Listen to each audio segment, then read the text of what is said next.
To all those people watching, I would like to remind everyone that this video is not made strictly for kids. It is for older fans and adults too. Enjoy the fucking video! This video is brought to you by my loyal patrons. Register now at any tier to watch new videos 1 month in advance before they're made public. Link is in the description. Both Skarloey and Rinius were sent to the mainland for much needed overhauls, but with muddy tight, the repairs were delayed. Sir Handel and Peter Sam were the only two engines running the line, and although they were kept busy pulling passengers and taking new slate that was discovered in the hills, it wasn't enough to pay for the repairs, and rumours began to swirl in the yards of Gate about a possible closure.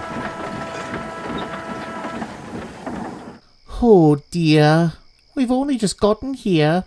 Either a new railway will buy us, Sir Handel said hopefully, or scrap, finished Peter Sam teary-eyed. I'd like it here. So do I, agreed Sir Handel.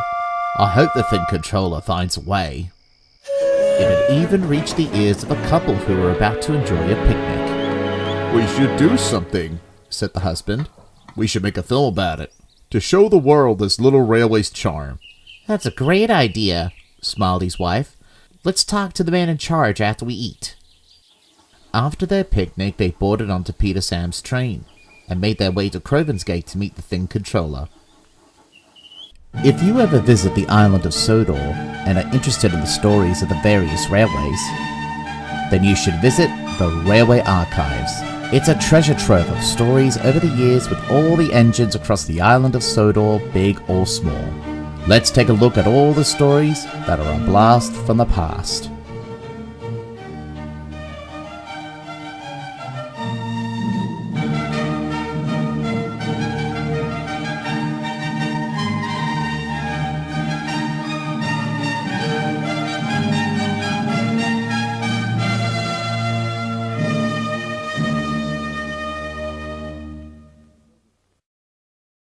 Welcome to the Skarloey Railway, he greeted. My name is Mr. Peter Sam.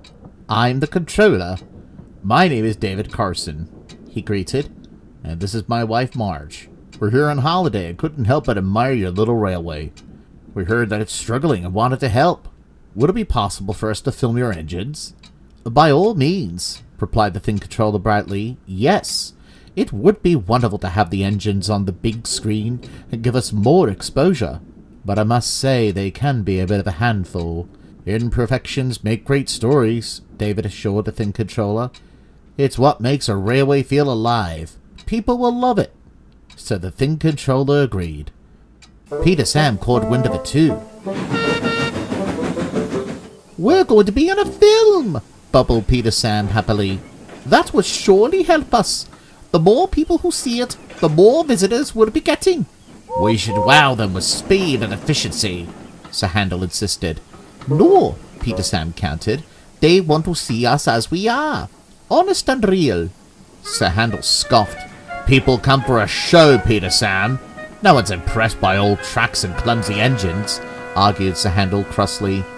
You're not listening to what I'm saying, Peter Sam said exasperated. It's charming that the railway shows its flaws. It's not charming, Sir Handel growled. It's laziness. Do you want this railway to be closed? Do you want us to be scrapped, Peter Sam? No, replied Peter Sam, but I would rather be authentic than run on some polished lie. Pah, Sir Handel huffed crossly. Later the thing controller introduced David and Marge to the engines, who greeted them cheerfully. But the two engines were still cross with each other over their argument from earlier.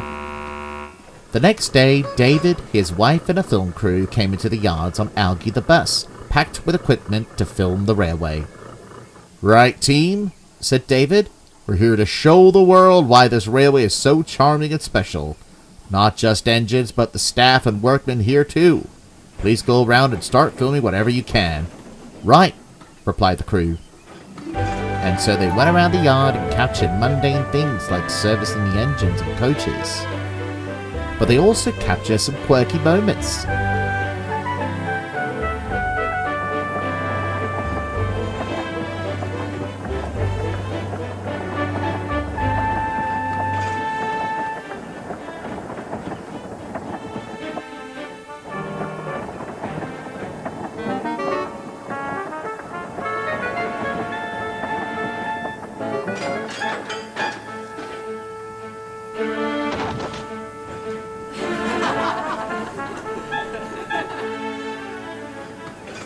see, Sir Handel. They want to see our imperfections, remarked Peter Sam. They shouldn't, replied Sir Handel, sniffing crossly. Later, Peter Sam puffed down the line with one of his passenger trains. The tracks were worn, and he had to slow down while David, his wife, and the crew were busy filming his run. Oh dear, gasped Peter Sam. The tracks feel worse than before. I must tell Sir Handel when I see him.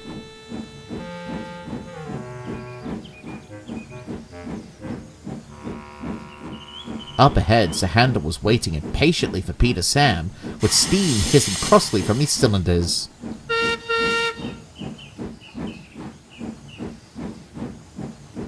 About time, Sir Handel grunted.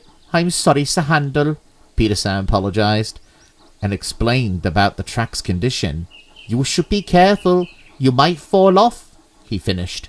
And show the filmmakers the imperfections of our line, scoffed Sir Handel. No chance, and he puffed crossly away.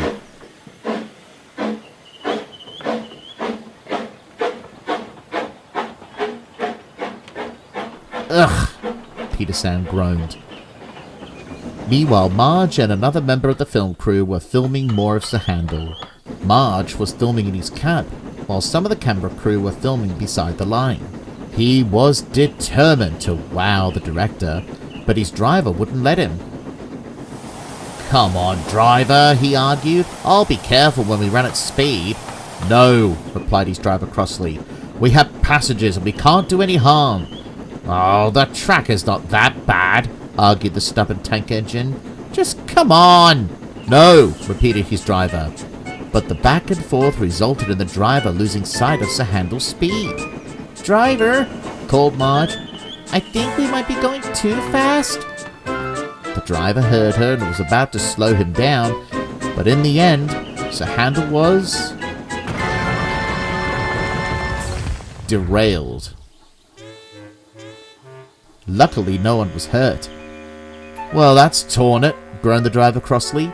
You distracted me about wowing the film people with your idea of speed. Now we're stuck here, and other services have to be cancelled. The passengers agreed too, and so they had to walk to the next station and wait for a bus to take them to their places. Sir Handel looked on and said, sorry, very meekly. When the passengers had gone, his crew began to survey him to see if any damage had been done. Thankfully, it wasn't too serious. And then work started to derail him. Marge then began filming everything about the operation, much to Sir Handel's charging. Why are you filming this mess, he huffed. This won't show us in a good light. But Marge calmly kept on filming, knowing the film's intention. Sir Handel's crew dug a hole beside his buffer beam, so a jack could be placed within it. It would be impossible for a crane, as these coaches were blocking the single track. As the rescue operation was underway, Sir Handel was alone with his thoughts. I wanted to impress everyone, but all I've done is make things worse. What if this really is the end for us? As night came, Sir Handel was finally back on the rails, and after a final inspection, he puffed back to the shed with Marge and the film crew and the coaches, all tired from a busy day.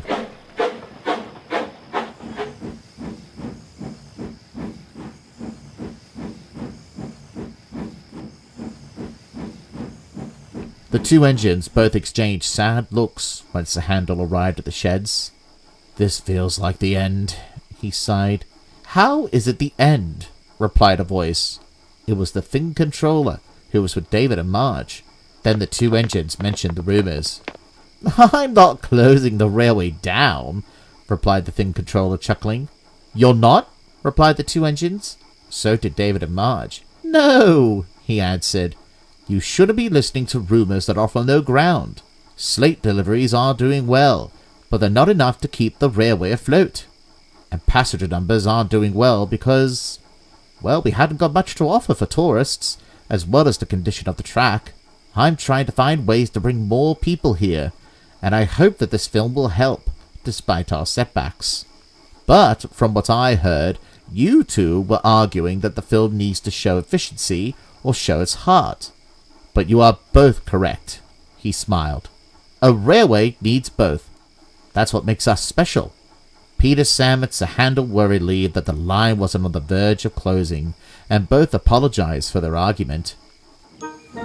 The next day they carried on working like really useful engines as David, Marge and the film crew carried on with their film.